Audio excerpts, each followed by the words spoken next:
All right, in section 4, we're going to talk about how to look at the graphs of logarithmic equations, which again are the inverses of our exponential equations.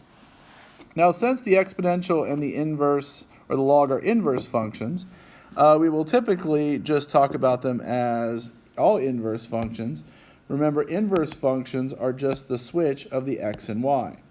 So if I have an exponential function, I start plugging in numbers. So if I have y equals 2 to the x, that's really 2 to the third, which is 8, 2 to the second, which is 4, 2 to the first, which is 2, 2 to the 0, which is 1, 2 to the minus 1, which is 1/2. So if this is our function, then our inverse function, remember when we're switching x and y, is simply just going to be those points flipped. So it'll be the point 1/2, -1, 1, 0, 2, 1, 4, 2, and 8, 3. And this inverse function, remember, we called a log function. I could actually write this inverse function. This is the inverse function of the exponential because I switched it. I could put this in log form. This would be log base 2 of x, just changing it to log form. So the log and the exponential have the opposite operation. Now, if I were to graph these two, you'll see that they definitely have a relationship, just like all inverse functions do. I'll first graph the exponential. So 0, 1, 1, 2, 2, 4, 3, 8, 1, negative 1/2. So it looks like this. So this is going to be the graph of y equals 2 to the x. And so now if I graph the inverse function, which we've called a log function, I get half -1, which is here. I get 1, 0. I get 2, 1. I get 4, 2. And I get 8, 3. So it looks something like this. So this is y equals log base 2 of x. So you can see they look basically like the same curve. They just have, they're just flipped over this middle line, which is what all inverse functions do. You'll notice that the exponential has a horizontal asymptote, while the logarithm has a vertical asymptote. But other than that, they really are the same curves, just with the points switched. So you can obviously graph log functions just like you can exponentials on Desmos or any kind of graphing calculator. But in general, if I have 2 to the y equals x, remember we're just going to always call that y equals log base 2 of x. So for any of these generic log functions that we're going to graph, there's some kind of basic similarities you can see for all these graphs. The domain of the log base b of x, the domain is always going to be numbers that are bigger than 0. We talked about this in chapter 1. For a log, you always need the stuff inside the log to be greater than 0. The range, it's going to go down and up as much as you want, so that's negative infinity to infinity. It will always have an x-intercept of 1, 0. Now this is always just for the generic y equals log base b of x.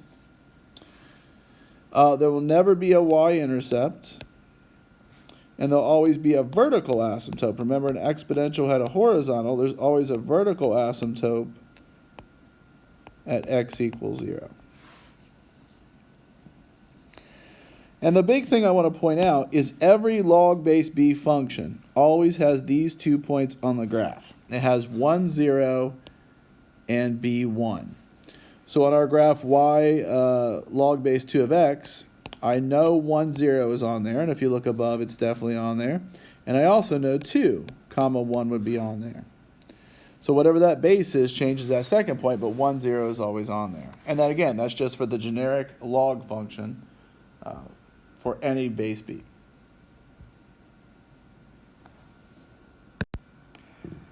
Now, similar to exponentials, we can also do transformations where we move the log function different directions. And they really work the same way, you just have to know where the things are. So our horizontal movement, h, is now inside the log function. So if h is positive, it's going to move right. And if h is negative, it's going to move left. But again, same thing with the exponentials, it's after the negative sign. So if I have y equals log of x minus 2, that's going to move to the right 2, because the number after the negative sign is 2. If I have y equals log of x plus 5, then that's going to move left 5, because it would be minus a negative 5, whatever comes after the negative sign. The a value is the thing that's going to be out front that you multiply to the function. So if a is negative, it's going to flip the graph over the y-axis. The x-axis. If a is greater than 1, it's going to stretch my log graph by multiplying all the points by some value. And if it's between 0 and 1, it is going to compress my graph. It's going to make it smaller. And then k is the vertical movement. If k is positive, it's going to move it up. And if k is negative, it's going to move it down. So when we're plotting these, we have to remember these transformations. And the big one, just like in an exponential, the vertical is how we move the asymptote. In a log, since it has vertical asymptotes, this h is going to tell us how our asymptote moves, which will be pretty important.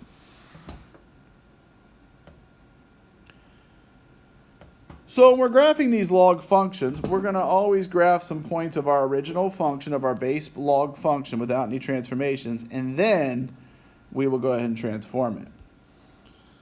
So again, those two key points I told you 1, 0 and b1 are on the original function, on that parent function, and then I could just move these the different directions.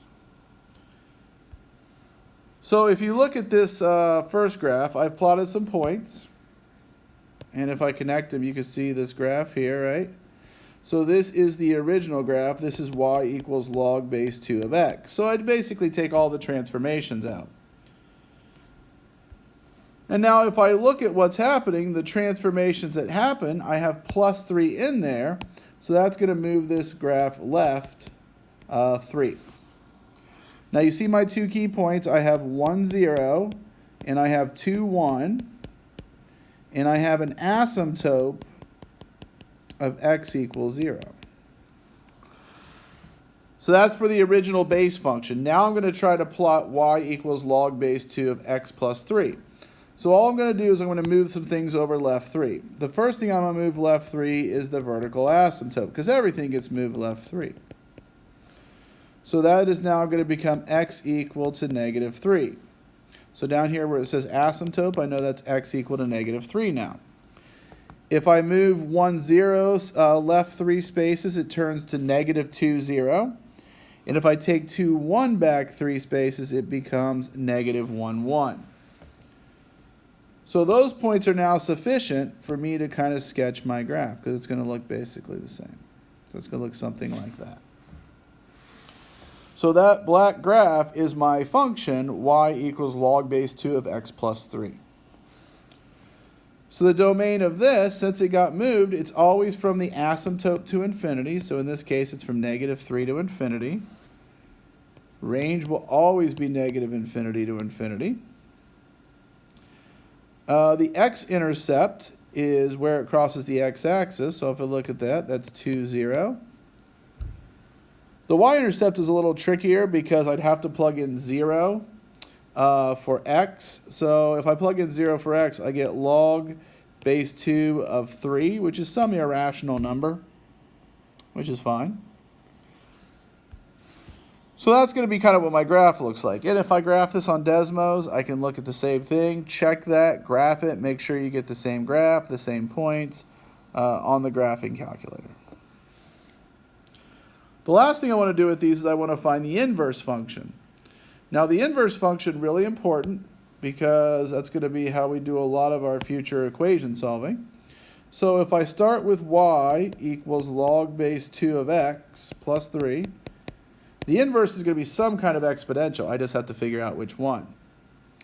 So what I'll do is I will switch the x and y. So x equals log base 2 of y plus 3. And so right now it is in log form, so I'll turn it to exponential form. So that's 2 to the x equals y plus 3. And that's, again, that's using that thing from 4-1 when we were switching forms. And now I'll simply subtract 3. So y equals 2 to the x minus 3. That is its inverse. Now, if you were to graph this function and the original log, you would see that they are split by that line y equals x because they are inverses.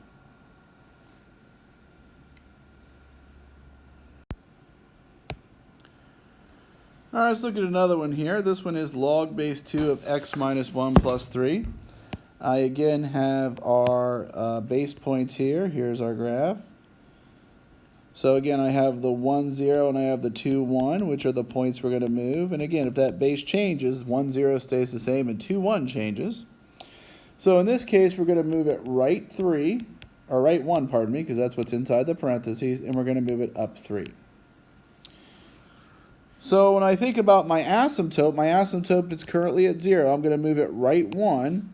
So my new asymptote is going to be here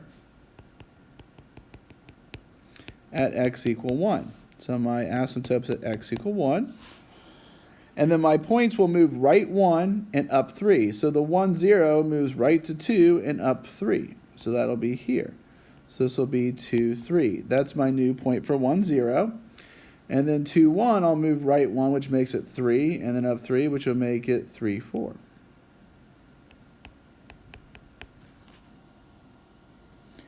And then again, I'll just kind of connect my graph, touching that asymptote, going through those points. So it looks something like this. So my new black function, which is the y equals log base 2 of x minus 1 plus 3, is going to have a domain of 1 to infinity, because again, it always starts with that asymptote and goes. Range is negative infinity to infinity. X-intercept is going to be down there somewhere, where I would set it equal to 0. And so I'm just going to use the Desmos to figure out what it is, because it's kind of an odd number. It's 1 1/8. So that would be 9/8. So 9/8, comma 0. And there is no y-intercept because it never crosses the y-axis. So there you go.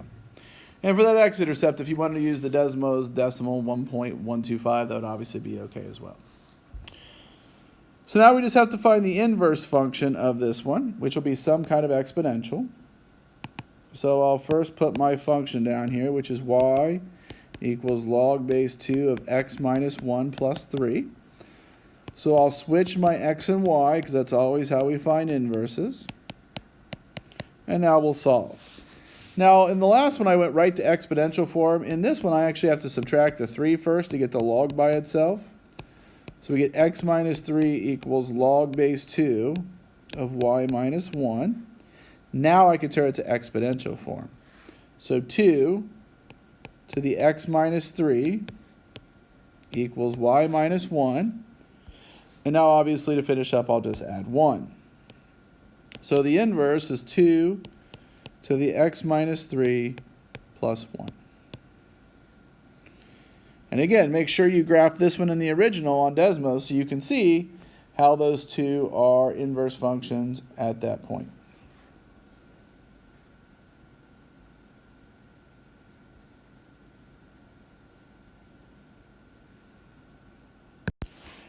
Okay, a couple more. On this one, we have log base 2 of x with the negative in front. So remember, the negative is just going to flip this over the x-axis. So I have my normal points here. And here's my 1, 0 and my 2, 1. Asymptote at x equals 0. Now if I flip it, I'm just going to basically flip all these points over the x-axis. So 1, 0 will stay there. 2, 1 will become 2, negative 1, but my asymptote doesn't change, because if I flip a vertical line, it's still vertical. So my asymptote is still going to be x equal to 0. But my graph now will look something like this, because it gets flipped over that x-axis. So that is going to be my graph of y equals negative log base 2 of x. So domain, same idea from the asymptote and on, so 0 to infinity. Range, negative infinity to infinity. X-intercept we can see is 1, 0. There is no y-intercept. And then we'll, of course, have to find the inverse function, which will not be terrible in this one. It's not like the last one where there's lots of things, or the next one where there's lots of inputs. So we have y equals negative log base 2 of x. So I'll switch x and y. So x is going to equal negative log base 2 of y. Now, like the previous problem, I don't have the log by itself quite yet. So I'm going to divide by negative 1 to clear that up first. So I'll get negative x equals log base 2 of y. And now I can change it to exponential form. So y will go by itself, and it's 2 to the negative x. So again, nothing really tricky about inverses as long as you remember that conversion from exponential to log and vice versa. That is the big thing we have to remember in this section.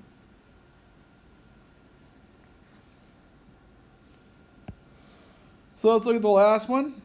The last one is y equals negative log base 2 of x plus 2 minus 3. So we got lots of things going on. So we are going to move it left by 2. We are going to flip it over the x-axis. And we are going to move it down by 3 units. So lots of things to do. So we have our 1, 0 and our 2, 1 and our original vertical asymptote of 0. And we're going to move this graph. So the first thing I would do is I would move everything left. So instead of having my asymptote at 0, it's going to be at negative 2. So there is my asymptote at x equal negative 2 because it is vertical. And now I have to move the points left, I have to flip them and move them down. So we have quite a bit to do. So if I take 1, 0, I'll move it left 2, which puts it here. Then I flip it over the axis, but that really doesn't do anything, and then I'll move it down 3. So this point goes there. So it goes left 2, gets flipped, which really doesn't flip it in this case, and then moves it down 3. We'll do the same thing with 2, 1. We'll move it left 2, which takes it to 0, 1. We'll flip it over the x-axis, which takes it to 0, negative 1. And then we'll move it down 3 spots, which takes it to 0, negative 4.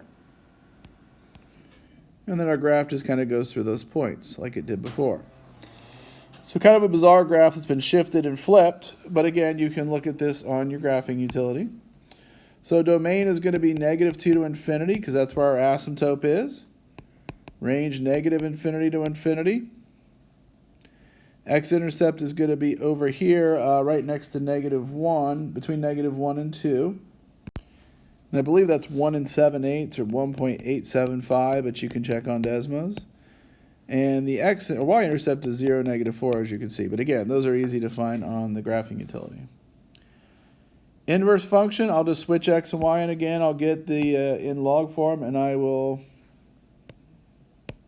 solve it back for y.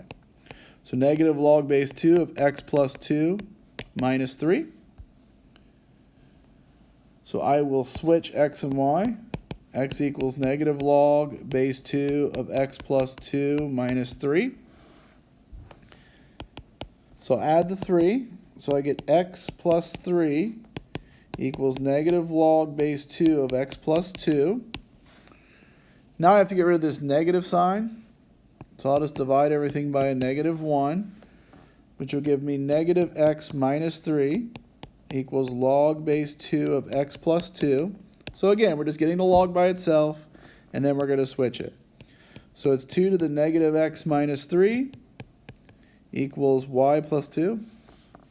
Somehow I didn't change this to a y. I apologize for that. It's y, y, y. So this will be y plus 2, and then we'll subtract 2. So the inverse function is going to be y equals 2 to the negative x minus 3 minus 2. So again, make sure you're able to use your graphing utility, as that can be super helpful with these log equations. And of course, let me know if you have any questions on how these graphs work.